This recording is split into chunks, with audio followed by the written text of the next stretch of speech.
Hey everyone! Today we are diving into an important concept in affiliate marketing, landing pages. So what exactly is a landing page? A landing page is a dedicated web page designed to guide visitors toward taking a specific action. Unlike a regular web page that might have many links and options, a landing page usually focuses on one goal, whether that's making a purchase, signing up for a newsletter, or downloading a resource.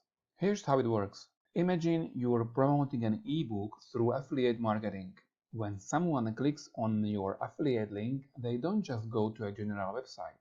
They land on a specific page tailored to get them interested and encourage them to take action, like buying the ebook. Why are landing pages important? Landing pages help boost conversions. Since they're tailored to the visitor's needs, they reduce distractions and guide people toward a single action, increasing the likelihood of success. Quick tip for creating effective landing pages. Make sure your page has a clear headline, compelling content, and an obvious call to action button. Remove any unnecessary links that might take visitors away from your page's main goal. That's a lowdown on landing pages.